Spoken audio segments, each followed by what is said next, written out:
Question 1 is a necessary assumption question, assumption required by the argument. This one is a bridging type of necessary assumption. It's very cookie cutter. We've seen it before, so let's take a look.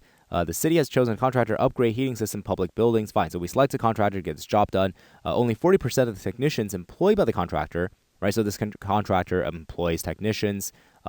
40% of these technicians are certified, right? Only 40% are certified by the Heating Technicians Association, okay? So that ends our premises, right? So here comes the conclusion. So what? The city selected a contractor, 60% of whose technicians are what? Right? Don't read this. Are what? Not certified, right? Because if only 40% are certified, then 60% are not certified. But what do they say? Right? What does the editorial say?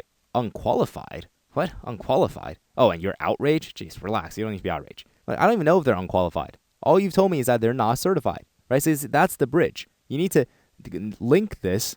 Like how is not being certified relevant to whether someone's qualified, right? Well, that's precisely the necessary assumption bridge you need to build, and that's exactly what C does. Technicians who lack certification are not qualified, right? You need this bridge in order for this premise to have any chance, any hope of supporting this conclusion. Imagine if you negated this. It's not true that no certification means no qualification. In other words, you can be not certified and qualified. Well, then you've just built an insurmountable wall, and now your premises cannot support your conclusion, right? So that's why C is necessary. I mean, the others are just like really crap answers. Like, nobody cares about higher pay. Could you have found somebody else with more or less technicians who are certified, right? I mean, who actually worked on the heating system? None of this stuff is relevant to our actual argument. And here's something about like personal ties. Nobody cares.